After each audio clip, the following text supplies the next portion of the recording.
Hi friends, Father Scott Vanderveer here with the 9th commandment. Thou shalt not covet thy neighbor's wife.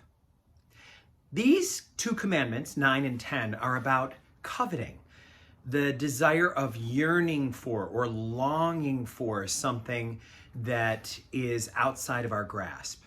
And this first one presents something really interesting, actually perhaps, shall we say, a little bit awkward for all of us.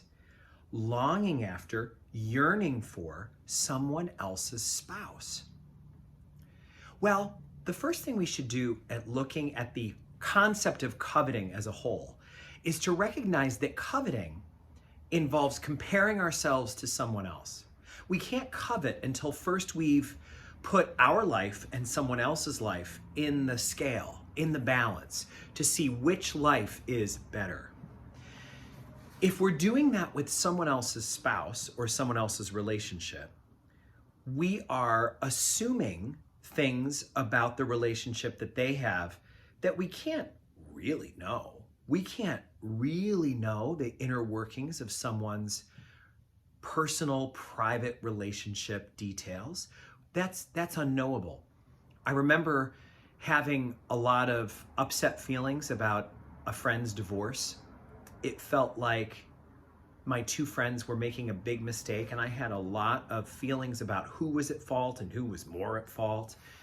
And I was sharing those with someone who said, I don't know what's going on. I just like to remember that there are many, many private things in any marriage.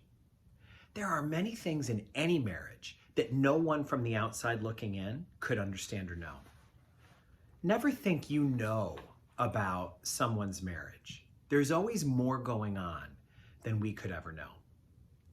So I like to think about that because they say that comparison is the thief of joy. And when you allow yourself to compare yourself to someone else without knowing all the full information, the person you're robbing is yourself. The idea of comparison being the thief of joy suggests that it is we, the person comparing, who loses the enjoyment of whatever they have in the moment. Instead, we're thinking, someone else has better. Someone else is having a better experience, a fuller life, more joy. So I think one of the things we can begin with in looking at this is that coveting is based on missing information that we couldn't possibly have. And if we were to have that relationship or that marriage, there would be all sorts of things that would come along with it that we're not expecting.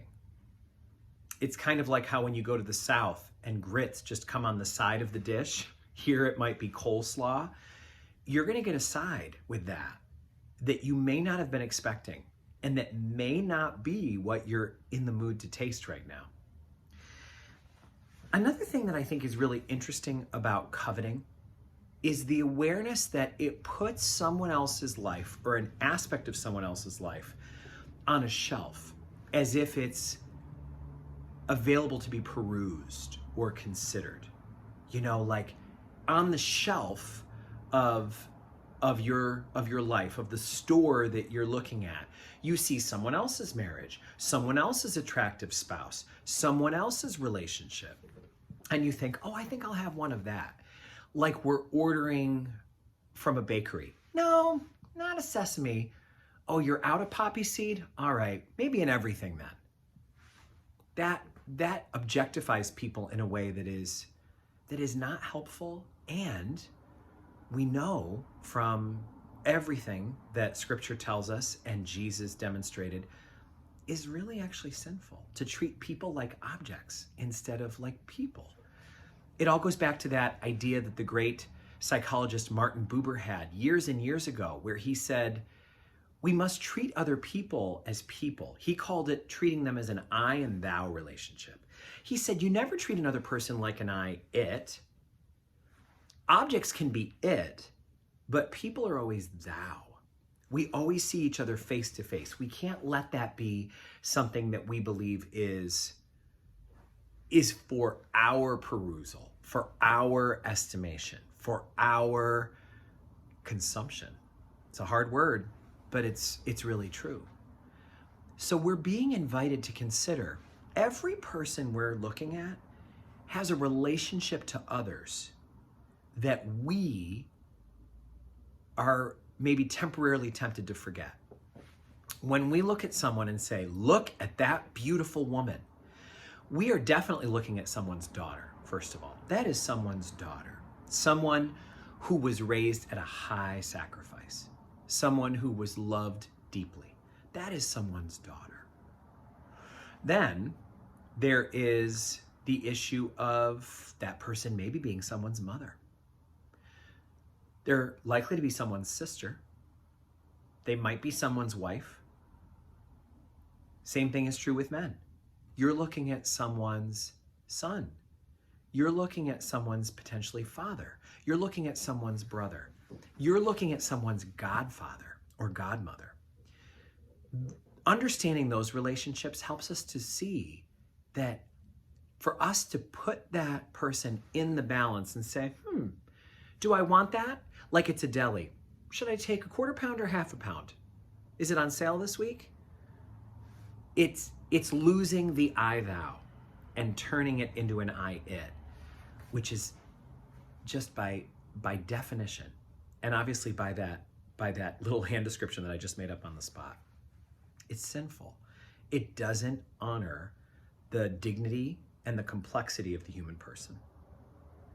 So, those are just a few thoughts about coveting and what the role of coveting has in our relationships. And that's a look at coveting people. In our next installment, we're going to look at the 10th commandment, coveting our neighbor's goods. As we heard in church in our lyrics of a song recently, your words are spirit and life, O Lord, richer than gold, stronger than death, life everlasting. Let us thank God for the gift of the commandments. May God bless you all.